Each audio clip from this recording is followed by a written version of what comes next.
ನಿಯಮ ಮೀರಿ ನಾಗೇಂದ್ರ ಅವರು ದೆಹಲಿಗೆ ತೆರಳಿರುವಂತ ಒಂದು ಆರೋಪ ಕೇಳಿ ಬರ್ತಾ ಇದೆ. ನಿಯಮವನ್ನ ಮೀರಿ ಸಚಿವ ನಾಗೇಂದ್ರ ದೆಹಲಿಗೆ ತೆರಳಿದ್ದಾರೆ ಎನ್ನುವ ಆರೋಪ ಇದೆ. ಸಿಬಿಐ ನಿರ್ದೇಶನ ಮೀರಿ ತೆರಳಿದ್ದಾರೆ ಅನ್ನೋ ಆರೋಪಗಳು ಬರ್ತಾ ಇದೆ. ಪರಿಷತ್ತು ವಿಪಕ್ಷ ನಾಯಕ ಚಿರುವಾದಿ ನಾರಾಯಣಸ್ವಾಮಿ ಹೇಳಿಕೆ ಕೊಟ್ಟಿದ್ದಾರೆ. ಸಚಿವ ನಾಗೇಂದ್ರ ವಿರುದ್ಧ ಕಾನೂನು ಕ್ರಮ ಆಗಲೇಬೇಕು, ಏನು ಮಾಡ್ತಿದ್ದಾರೆ ಅವರು? ಬೆಂಗಳೂರಿನಲ್ಲಿ ಚಿರುವಾದಿ ನಾರಾಯಣಸ್ವಾಮಿ ಅವರು ಆಗ್ರಹ ಮಾಡ್ತಿದ್ದಾರೆ. ಸದ್ಯ ಎರಡನೇ ಪಟ್ಟಿಯ ಹೆಸರಿನಲ್ಲಿ ಬಿ ನಾಗೇಂದ್ರ ಅವರ ಹೆಸರು ಬಂತು ಸಚಿವರಾಗಿ. ಅಂದ್ರೆ ಗಮನಿಸಬೇಕಾಗಿರುವುದು, ಸಿಬಿಐ ಈಗಾಗಲೇ ತನಿಖೆ ನಡೆಸ್ತಾ ಇದೆ.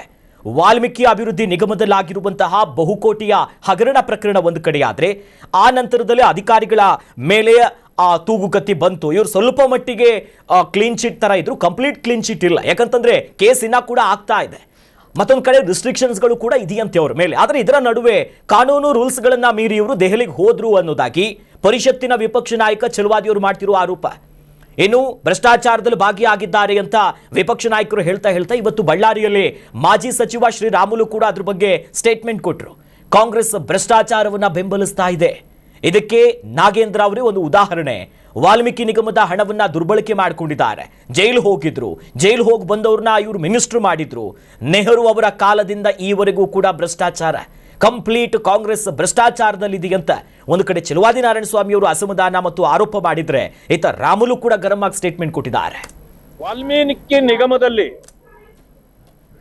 187 ಕೋಟಿ ರೂಪಾಯಿ ಕಳವು ಮಾಡಿ ಸಿಕ್ಕಿಬಿದ್ದವರು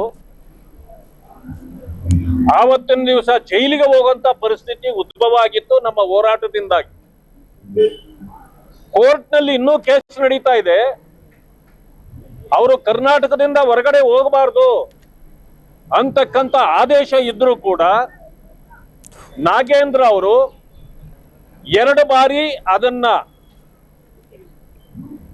ಧಿಕ್ಕರಿಸಿ, ಕೋರ್ಟಿನ ಆದೇಶವನ್ನು ಧಿಕ್ಕರಿಸಿ ದೆಹಲಿಗೆ ಹೋಗಿರ್ತಕ್ಕಂಥದ್ದು ಈಗ ಸೋಷಿಯಲ್ ಮೀಡಿಯಾಗಳಲ್ಲಿ ಈಗ ವಿಜೃಂಭಿಸಿದೆ.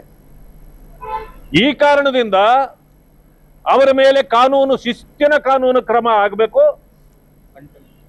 ಕಂಟೆಂಪ್ಟ್ ಆಫ್ ಕೋರ್ಟ್ ಆಗಿದೆ. ಅವರ ಕೇಸು ಇನ್ನೂ ಪೆಂಡಿಂಗ್ ಇರುವಾಗ ಈ ಸರ್ಕಾರ ಅವರನ್ನ ಮಂತ್ರಿ ಮಾಡಿರ್ತಕ್ಕಂಥದ್ದೇ ಅಪರಾಧ, ತಪ್ಪು.